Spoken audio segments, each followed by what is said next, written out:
Guys, it's Quana. Welcome back to my channel. So glad you could be here. It is a late evening and we have just gotten finished watching Lovecraft Country Season 1, Episode 10, entitled Full Circle.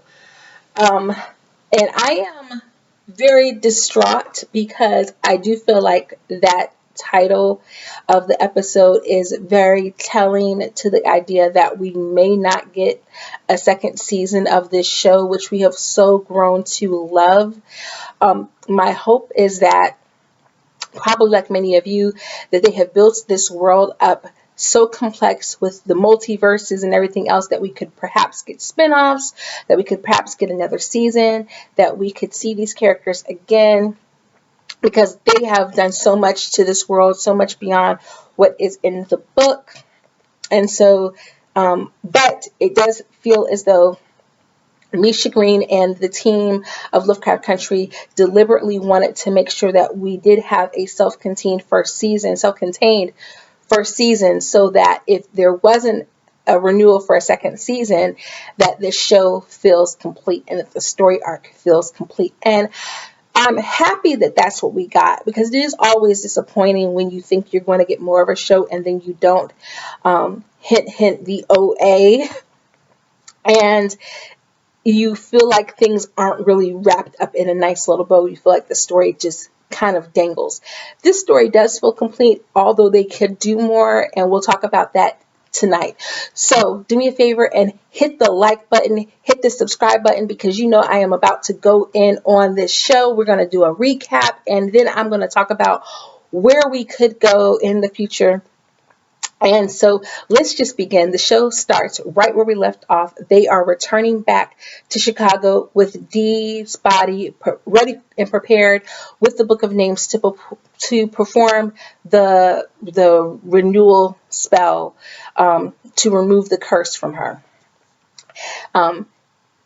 Letty gives Atticus the spell that Hannah used to close the book and keep it locked. He performs the spell. It starts to work, and it's working. What it does is it teleports Tick and Letty to the ancestral plane. Now, I'm assuming that the reason it takes Letty is because she is with child, so she also has an heir of Hannah's seed, and they're the last of the lineage, so that's who goes with them. This was a impactful scene, guys. You had Hannah, you had Tick's grandmother, and you had his mother, Dora, all there imparting wisdom, teaching them about magic, teaching them about their legacy. And it was just such a powerful scene.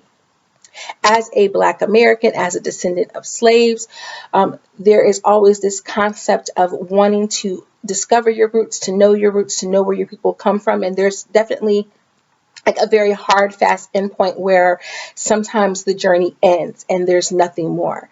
And this scene brought me back to watching Black Panther and the ancestral plane scene in Black Panther. And while it was beautiful, a feeling of, do we have that? Do we possess that? What does that look like for us? Because for so long, our lineages kind of just stop. And because of, the Black migration, because of slavery, because of Reconstruction, all of those things, they're just endpoints where the paper trail runs dry.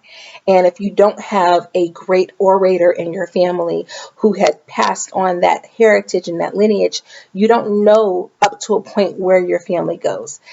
This was such a beautiful scene because you see these generations of Black women coming together to protect their family, to impart wisdom, and really just a reclaiming of his legacy. The legacy of who he is and the powerful women that he comes from is given to Tick, and it's a beautiful thing. There's a spell that Tick's grandmother gives to Letty, and there's a spell that Hannah gives to Tick. And they share with him what he needs to do. He needs to bind together the body or the flesh of Titus and Christina in order to perform the spell. And so they perform the spell for Dee, which begins to restore her body. Unfortunately, her arm is lost. There is nothing that they can do for that. It was a little unclear because they're awakened after performing the spell. And so it's kind of unclear as to like whether the spell was interrupted and that's why her arm isn't restored, if Christina did something to prevent the arm from being restored, or if it's because of whatever the spell that Christina used to kind of stop the spell, if it just wasn't enough. Either way, Dee has lost her arm and it's just this dried up, like, it's just this dried up, useless arm. It's just horrific looking. But they do bring her back. It was kind of a little frustrating at the beginning because I really wanted Letty and Tick to have some dialogue, and there were so many moments where like they made eye contact, very deep, meaningful looks with each other, but we really don't see them converse, and that was a little frustrating. But when they get back into things, there is a lot that takes place, guys. So I'm going to try to give this to you as quick as possible and what I saw in some of the meanings behind these things. So one of the confrontations that we have is that Dee, in dealing with the loss of her arm, kind of goes into like a depressive state. She didn't really have a lot of time to do this because they have literally like just 2 or 3 days before they have to get Tick back to Artem for the autumnal spell that Christina is going to be performing. So it's not like Dee has a lot of time to sit and wrestle with the fact that she's lost her arm, that all of this has happened to her, that she's been cursed, all of these things. But what she does have time for is to confront her mama about the fact that she left. I was so happy that like this was one of the breakdowns that I kind of got right about the show, which was Hippolyta becoming the vision that Dee had for her, because of course she does transform into Orinthia Blue. We see her with the blue hair, which looks amazing on her. I mean, she just needs to keep the blue hair for forever. It looks so good on her. And she was like, I could name myself anything. I traveled throughout space. I could do all these things.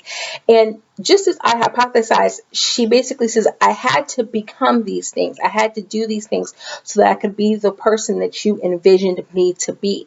And if I didn't become that, I couldn't help you obtain your goals, your legacy, your history, your future. Dee is, of course, mourning the loss of her ability to draw, because we see that she is, of course, just this wonderful artist. And one of the things that we see is that Hippolyta actually creates this comic book and draws the comic book Orinthia Blue. And we see on the cover, it's her and it's also Dee together, them traveling through space and time together, which was just such a beautiful image. And she says, this artist taught me how to do this, and so I could teach you. And Dee is like, how are you going to teach me how to do this? And she's like, I got a surprise from you. And so she starts to talk to her about space. She takes her into her room and we don't see what's there. My hypothesis is that she has built a time machine there because, of course, she is like this kind of all-knowing being in terms of time and space now. And maybe this is how they're going to travel through space. We do get a reveal at the end of the show that I'm going to talk about, that we do know at least came from that room. But I am going to hypothesize and say that one of the things that is in that room is a time machine. Another thing that we see is Letty goes to visit the grave of her mother, and there is a confrontation that she has with Ruby. We learn that she was in jail at the time of her mother's death, and she talks about not really having a clear understanding of what family means. We see that she talks about wanting to avoid their mother's funeral because of all of the trauma that she's experienced growing up with her mother as a child, and how there's that continued resentment of Ruby feeling like, well, I didn't get to run from this. I had to deal with this. And Letty feeling as though, okay, you chose to deal with it. I chose to be where I was, making something else happen, helping other people. So I did not have to deal with it. But ultimately, she comes to understand that family is not just who you're born into. It's about acceptance. Big thematic message, right? Montrose accepting his identity, Hippolyta accepting her identity, wanting acceptance from George, Montrose wanting acceptance from his father, not getting that, wanting acceptance from his son, eventually getting that. Acceptance is a big part of this. And so finally, we see where Letty passes on the message to her sister of like, I want you to accept me as your sister, not to feel just obligated to help me, but to accept me as I am. Ruby still feels like this is just some more bull that Letty is pulling, you know, need, you always need something from me. And she tells her, we have the book of names. We need to get some of Christina's flesh and blood, and you're the only one who can make that happen. And by doing this, you will be saving not just me, but your nephew, our family. This is our family. I just so knew. I was like, Lord, that is not Ruby. That is Christina at that grave. And I was just like, oh my gosh, she's gonna snatch this book and run. Letty says, I gotta tell you something else. And we don't get to see. It was a little frustrating because there's so many private conversations that happen in this episode that we don't get to see, that happen off camera.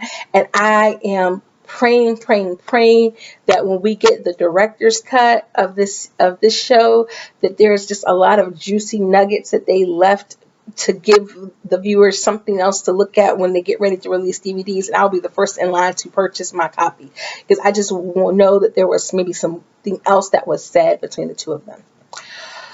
Nevertheless, Ruby initially says she is not going to help. The other thing that we get to see is another reunion between Tick and Gia. Now, a lot of fans I know are going to be so happy about this, because a lot of people were so disappointed by the way that he spoke to her and the way that he treated her when she returned back to Chicago, when she returned to Chicago, because mind you, she's never been to America. When she returned to Chicago to help him, he apologizes, which was definitely a whole lot self-serving, but he proves his good guy status, and he apologizes, and he tells her that he did love her, what they had was real, and that because of what they've gone through, that they are family. He is choosing her to be a member of his family. I thought this was very sweet, although very weird, because that is his ex. But it's very sweet, especially seeing this, how she does not have any family. She reveals that her mother has died, that she is all alone, and that she can no longer feel anything, and so she's worried that she has become the monster that she feared. He is able to educate her that this is just a part of the grieving process, that when you lose something that you love, there's a numbness that happens, and it feels as though you don't have any feelings, but in fact you do. You just have to give into that process, and you have to get through it and move on to it. This is going to be a great deal of foreshadowing for what's to come, because there is so much more that's going to come. There's a moment where Tick and Letty go to the church, and it's very clear they both have baptismal gowns on, and he's going to get baptized, and they're talking about finding faith, Tick's lack of faith, Letty finding faith for herself, wishing she had done that earlier in life, talking about God, talking about how God is in all of us and how she sees God so strongly in him. Definitely a lot of biblical symbolism right there, because of course you do have the idea of like God in us, the Holy Spirit being in us, but perhaps a little bit of like on the nose literal symbolism of maybe Tick being a Christ-like figure, a savior complex that he has. And I hate to use that term like savior complex, because when you say savior complex, you think of like somebody who sacrifices himself unnecessarily. But in this instance, he literally kind of becomes a savior figure. The imagery is there later on in the show. Anyhow, it was kind of interesting because I kept waiting for the scene for the baptismal, because they showed it in the promo, and then I was like, where is the scene with the baptismal? But what they do is they get some smooching on in the church house. Now, I kind of thought, what if they were getting baptized and then they got married? That would have been like, I don't know, I kept waiting for that to happen. I don't know if you waited for that to happen, but I waited for that to happen. Nevertheless, the next scene we see is Tick staring at the window. He's looking at some children playing, and then in the background, I did not realize that was Jihad, y'all. I was really bugging. I was like, did they open the shop back up? Like he's moving the sign for the shop, and I thought it was a scene from the future. I legit thought that this was a future scene, guys. I saw Letty there. It looked like she was helping a customer. I did not realize that was Jihad. I saw Hippolyta and Dee in the background. They were smiling, laughing. And I'm just sitting there thinking, like, this is a very happy scene for the fact that they're about to go and, like, perform this spell and try to, like, kill Christina. I thought that was a future scene. But, y'all, I'm so sorry. Pause, because I missed a big part of this, which is part of the spell that the ancestors and Atticus and Letty perform is that they bring back to life Titus. I'm so sorry. This just happened, y'all, and I'm like all over the place. But they perform a spell while they're in the ancestral plane to bring back Titus. And first, Titus teleports. He gets away. They have a confrontation. He brings back. He knows what's going on. Hannah confronts him. It's like, you thought you were going to sacrifice my baby. How dare you? And I took you down. And he, is like spouting all the racist white stuff. And then he teleports away into the street where Christina and Ruby are driving. And Christina crashes into a pole, and she goes flying through the window, but of course, because she's invulnerable, she's fine. Ruby is sitting there looking at all this like, see the white man in the road. Christina, are you good? And she recognizes it at Titus automatically. And he says, the black people have the book of names. So she knows that they have the book of names. So going back to the family at the Safe Travel Log bookstore, they're getting ready to go and load up the car and head over to Artem. But before all of that, we see Ruby go back to Christina's place in Chicago, in the basement where ostensibly somewhere is Hillary slash Dilly, whatever. What is the woman's name? I can't even think of the name. Hillary. We don't call her Hillary. But her body and William's body somewhere in the basement. And Ruby gets a little information. She has a conversation with Christina about magic and about the fact that magic takes sacrifice, blood, a body, all of these elements, these three main elements to have magic. And she talks about the fact that she bound William's body and used William's body to perform the potion, to create the potion to transform into him on the bridge when Lancaster killed him or shot him, and that she had to keep him in the coma so she could continue to use his blood, but that his body was like the sacrifice. So it was like body sacrifice and then her intention and everything like that to create the spell.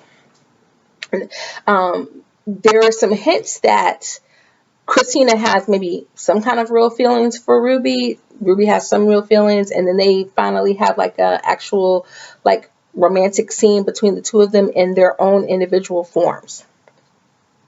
Next thing we know, as the family is loading up the car to move to Beverly to go to Artem, who shows up? Ruby with a vial of blood, and she's like, this is Christina's blood, I've got it. And she comes with them on the journey. This was again another nice breakup to all of the trauma. They're riding in the car and they're singing this song, life could be a dream. And of course, if you remember from the very first episode, that was the song that was playing when Tick woke up from his dream sequence, the very beginning of the first episode. It's also the song that Ruby talks about, that when she's playing at the block party, and she's like, y'all don't want to hear that boring stuff. Life could be a dream. Shaboom, shaboom, shaboard.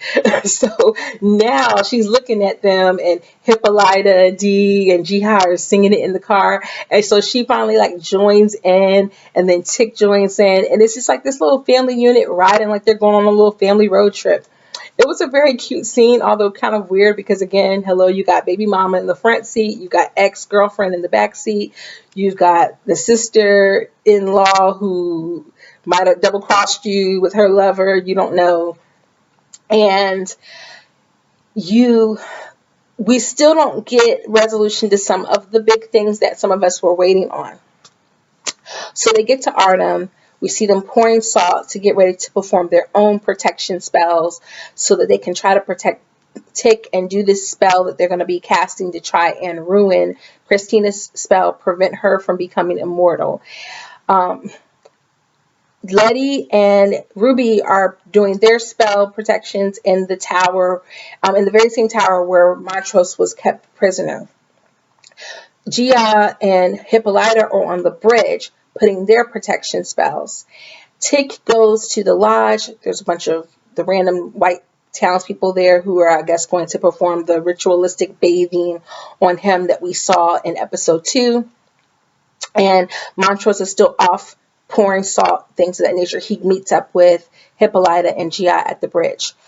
In the midst of all that, as Letty and Ruby are putting their spells, Ruby starts asking some questions about, well, what happens if Christina starts her spell early? Letty says, well, she can't. And then there's like a little pause there where seemingly Ruby knows some information. She says the witching hour. And she knows some information that she kind of should not know as like a novice to all of this. And it's very clear that this is not Ruby. This is not Ruby. Red alert, red alert. And we see that they have been double-crossed. Townspeople with pitchforks come. They attack Jiha, Hippolyta, and Montrose. Ruby, a.k.a. Christina, or I love how someone online called her Billy Christina, get into a fight in the tower. And we find out that Christina has killed Ruby. And Ruby is in a coma down in her basement. And she used her potion to come here with them. They fight and everybody's getting their butt beat down. And I about screamed because Ruby / Christina throws Letty out of the tower and she falls and she dies. I'm sorry, I should have warned y'all for that. You saw the episode. What am I talking about? So anyway, Christina shows back up. They've got Hippolyta. I'm so glad. I thought they were going to kill Hippolyta, y'all. I thought Hippolyta was going to die. And in one sense, I would have been really upset if Hippolyta had died. But in the other sense, Hippolyta has obtained all knowledge, or at least most knowledge. Like, she has, like, fully evolved. It would have kind of been okay had she died. She reached full enlightenment. But, hey, I'm not going to complain about the fact that she is still in the land of the living. Okay, guys? I'm not going to do that. Anyhow, Christina shows up in her white gown, ready to perform the ceremony. And Tick is like, we're my baby mama. And it is clear that she is no more. And that Christina has double-crossed them because she has the book of names in her arms. So it is very clear that she has somehow gotten the book of names from Letty, because Letty was the one who had the book of names. So she goes to perform the spell. Tick is pinned down on this. It's not a St. Andrew's cross, or St. Christopher. Is it St. Andrew's cross? He's not on a cross or a crucifix, but he's on like this little gurney-like thing with his arms outstretched, kind of reminiscent to Jesus. Hence my comment earlier about the Savior imagery, right? She slashes his forearms and he begins to bleed out, and she is performing her ritual, and it is very clear that things are not going the way that we want them to go. And she has gone full on evil, which I was still kind of hoping for some redeeming quality for Christina. I still kind of had hope. But I mean, in the same time, I was like, she gonna end up being a little white devil, and we're gonna have to just hate her. And so, as bomb as her outfits were, I feel nothing for her but just contempt, because she slashes my boy Tick's arms and performs the spell, and his blood washes over her. Her dress transforms like she's a demonic Elsa. And all of a sudden, though, who wakes up but Letty? And she pulls up her shirt, and she has like the emblem on her. So it's very clear, well, at least I'm going to assume, that Tick puts it on her to give her invulnerability. He's able to perform his own spell to give her the invulnerability. And this may be part of why it was so important for her and him to get baptized, because she wanted to let God know, hey, God, I'm going to get this the mark of Cain on me, but I still am with you. I'm still with the side of the light. I'm still okay. Like, this is not, this is not the mark of the beast. At least that's what I'm interpreting. I don't know. So if you saw something a little different in that scene, please help me out. But that's my assumption, is that's why that was so important for them to go get baptized. So she comes back to the lodge, sees Tick dying out. Thankfully, she is the last thing that Tick sees. She tells him she loves him. You would not know that if you don't watch the show with your captions. You miss so much stuff, because I don't even know if her lips were moving. She was just so stunned watching him bleed out, knowing there was nothing she could do to save him. He bleeds out and dies, or starts to die. The spell starts to work, and then she starts to mutter her own counter curse, but it's not working. It seems as though at that moment that Christina had already obtained immortality. Jiha comes in clutch. Props to Jiha. She uses her Kumio. I can't say it. She uses her power, her nine tails, to snatch Christina and to bind them together into like the vortex of darkness, so that she can perform this spell. Everything goes black, but before it does, Tick starts to have memories of his last moments, or some key moments with his family. We see a scene of an image of him giving a letter to Hippolyta with Montrose's name on it. We see him getting baptized with Letty. Letty actually helping to perform the baptism for him. We see him hugging Montrose. We just see these beautiful images of his last moments, and then everything goes dark. And for a moment, they pulled the old, like, Lord of the Rings okie doke on me, where I thought that was the end. My heart stopped. I was like, oh, I know not, devil. You are a liar. This is not about to be the end of this show. What a great cliffhanger moment that would have been, though, if we knew for sure we were getting a second season. Like, if it had ended at that moment, that would have been bomb. It would have been frustrating as hell. It would have been bomb, because it would have been a great cliffhanger. Although I would say that, and I'm not a fan of cliffhanger endings, because hello, we end up with stuff like the OA, where we don't have any closure, and we don't know if the OA is really an angel or not. I digress. If you haven't watched the OA, I'm so sorry. I just spoiled that for you. No, I didn't. You don't know what I'm talking about. It's okay. Go watch the OA on Netflix. It's really good, but you'll be mad because it's not coming back. Anyhow, back to this show, this amazing piece of writing by Misha Green. Everything comes back, and Christina is under a pile of bricks. I'm like, yes, kill that heifer. She deserves it. Crush her head. Take her out. Letty walks over. The spell that she has casted worked. We don't really know up until that point what the purpose of the spell was, but we find out what the purpose of the spell was. They have casted a spell that will prevent white people from ever using magic. Magic now belongs to the black people. Yay! Magic now belongs to the black people. We're going to talk about why that is so important in a second. But Montrose runs over to Tick, starts calling him like Lazarus. Come on, boy. Come on, Tick. Come on, Tick. Tick is not coming. Y'all, this show should have been at least another 10 minutes, because this scene happened so fast that I could not even tear up and cry, because I'm so shocked at everything. Like, I was just so stunned. I couldn't even cry. And normally I would have cried, because I love Jonathan Majors and Tick. I love them both, but I didn't even have time to cry. Nobody had time to cry. Hippolyta had like maybe half a tear. Montrose was the only one really like kind of really tearing up. But Tick is gone. And so they get ready to grab him and carry him out and take him home. Now, I've left out Dee. Dee went with them on the road trip. Dee was in the car. Why they left Dee's behind in the car by herself, I don't know. But she was in the car and she was reading, and she almost gets attacked by one of the white Shoggoths, but instead she gets saved by Tick's Shoggoth. And in the flashback, we see, or in his memory, we see where he introduced her to the Shoggoth, and the Shoggoth kind of becomes her pet as well. I think this is further evidence that Tick really is George's son, and that Diana is his sister, and so the Shoggoth recognizes them as siblings, and so it becomes her protector. It comes back and it protects her and it saves her. He kind of passes on the protection to her.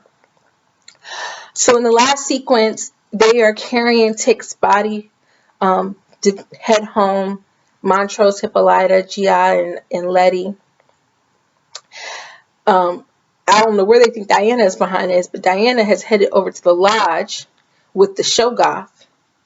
And Christina very idiotically starts calling her like, D, help me, D. I'm like under these bricks and I'm dying. She's like, Heifer, you just killed my cousin brother. And she takes off her jacket and she has a mechanical arm. She is the woman with the mechanical arm that Tick saw in the future when he went into the future and he got the book written by his son. This furthers my theory that maybe, just maybe, D is also Beyonce. Maybe D is the alien divine being that gave Hippolyta the knowledge of naming. Maybe it is, we're ahead of ourselves. Dee takes that mechanical arm and she squeezes Christina's neck until Christina dies. Ruptures her neck. Like, just squeezes it.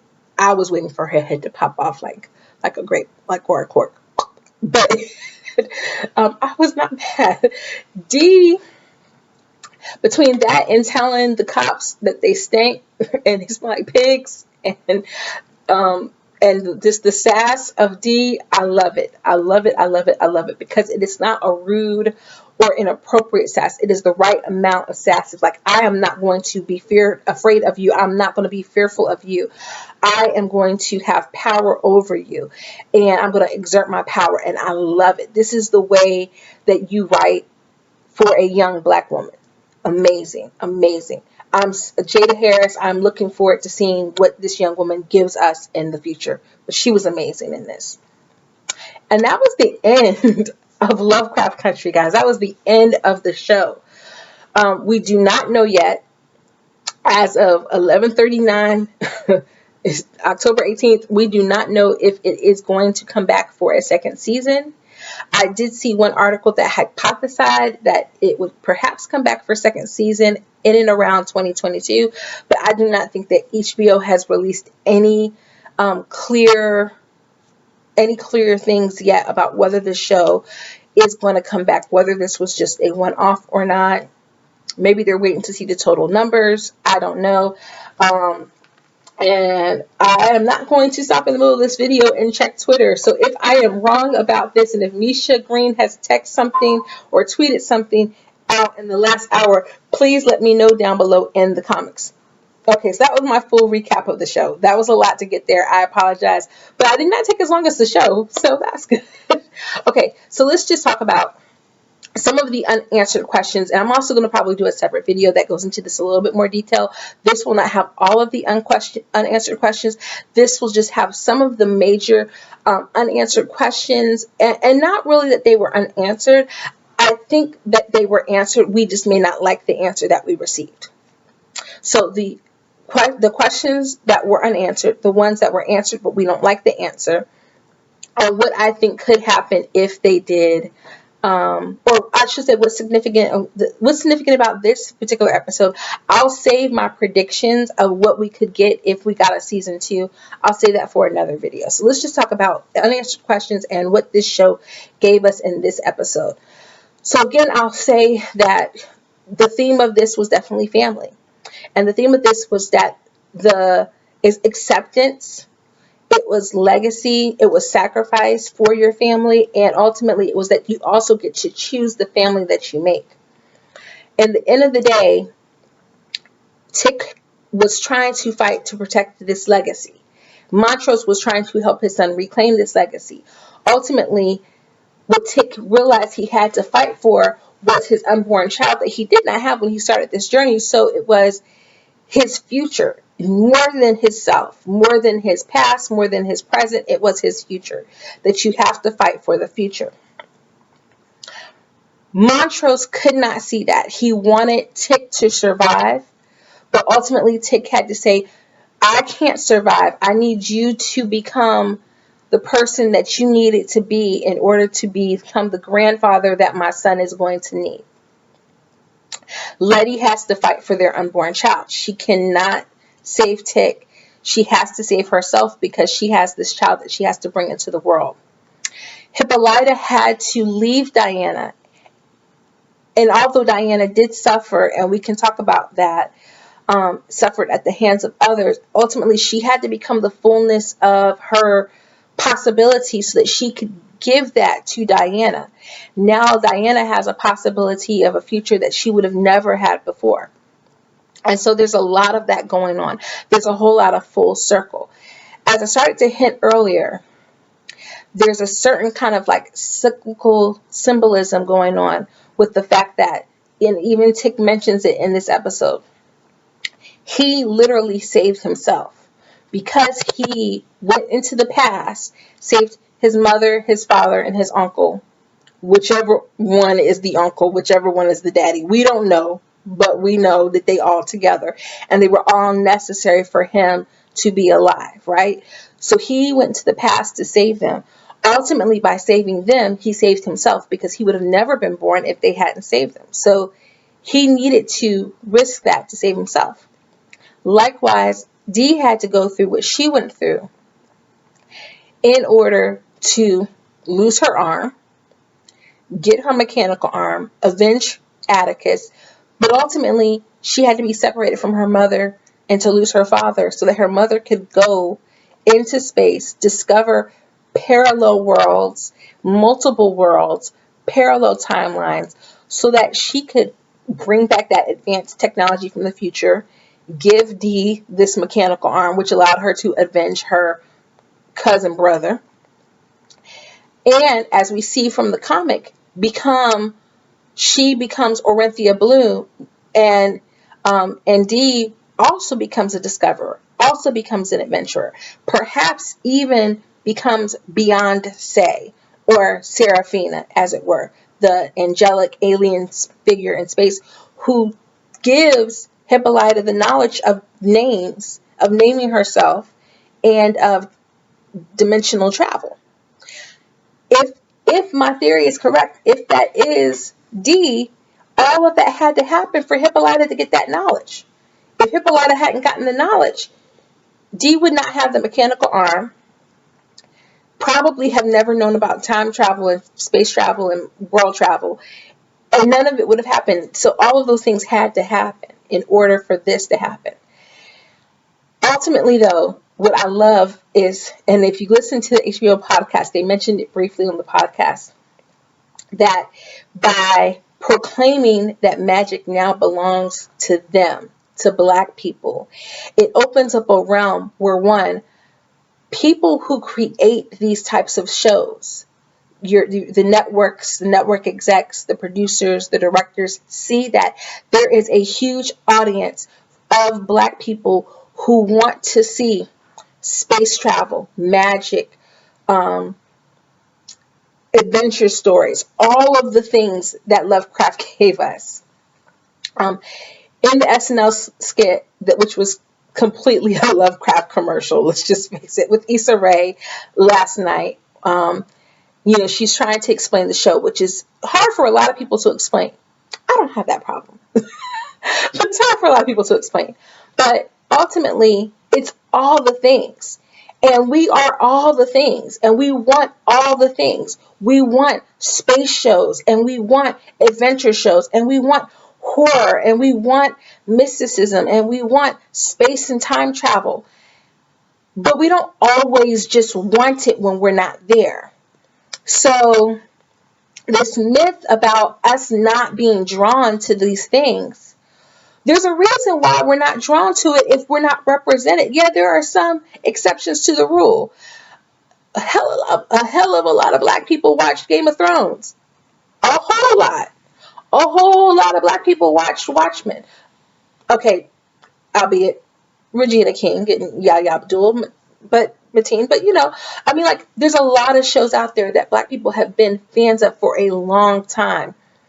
But it's so much easier to invest in those things, to invest your time, your energy, and your imagination to those things when you see yourself reflected in it.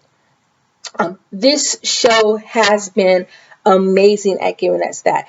And so it's the possibilities, right? It's the possibilities. So yeah, there are some unanswered questions, right?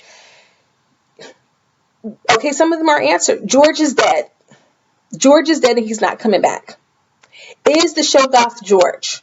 I don't think the Shoggoth is George, the black one. I don't think he's George. I think he is just a monstrous character that belonged to this group of people, and now we have a black one that belongs to the black people.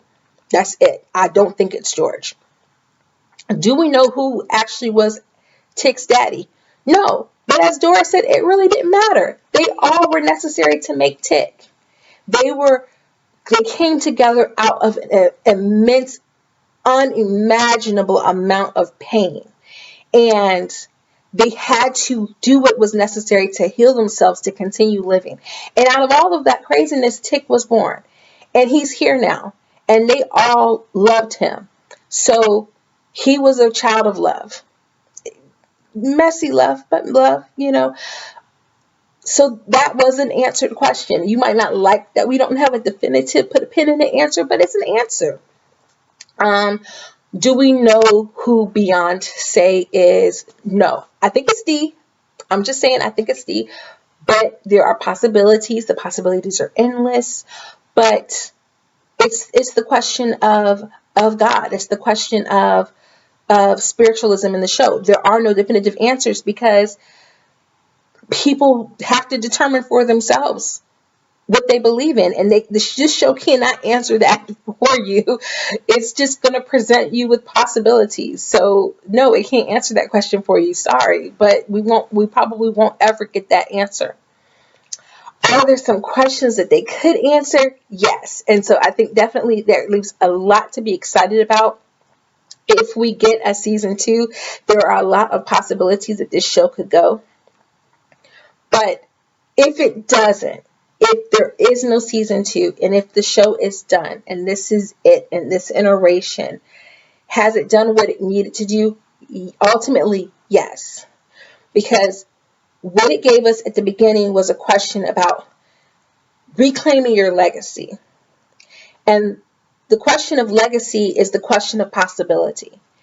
And now they have the fullness of possibilities. It goes back to what Ruby said to William the first night that they met, right? She loves being black and she loves being a woman when the world doesn't get in the way of that, when no one interrupts that. And now there is the possibility of endless potential for these characters in this world where they have access to magic and where all possibilities are open and available to them. I love it. I love it. A couple of things. I am going to be doing like I said, predictions for season 2, especially if we find out that we are getting a season 2. What could they do? I'm also going to do a compare and contrast to the book. I finished the book about a week or so ago, but I was kind of waiting until the show ended to kind of see what they did with the last chapter and how that plays out. So there's a lot of differences with the book. And if you've been here before, you've heard me say I prefer the show. And that is as a teacher, writer, person, that is such a weird thing for me to say. But the show is I'm going to go into that. But the show is just, I think it is amazing. I think it's well written. I was very excited. It gave me something to look forward to. I hope it gave you something to look forward to. So, big question of the night. What was your favorite moment from tonight's show? What was your favorite moment from the season? And what do you want to see if we get a season 2? Guys, it has been fun. I hope that you enjoyed this. I hope you loved the show as much as I do. Let me know down below in the comments what you think I should review next. I think I am going to do The Haunting of Bly Manor. I'm a big chicken, guys. Luckily, this show was really only super scary in episodes 3 and 8. I don't know what I'm going to do about an actual, like, hard, fast horror show. So I might have to do that in segments and like throw in some old school 80s kids horror like The Witches or something, because I'm a big chicken. But also, This Is Us will be airing starting in a week from Tuesday. So that will be coming soon. I hope you guys come back. I hope you guys have a great night. And until next time, toodles!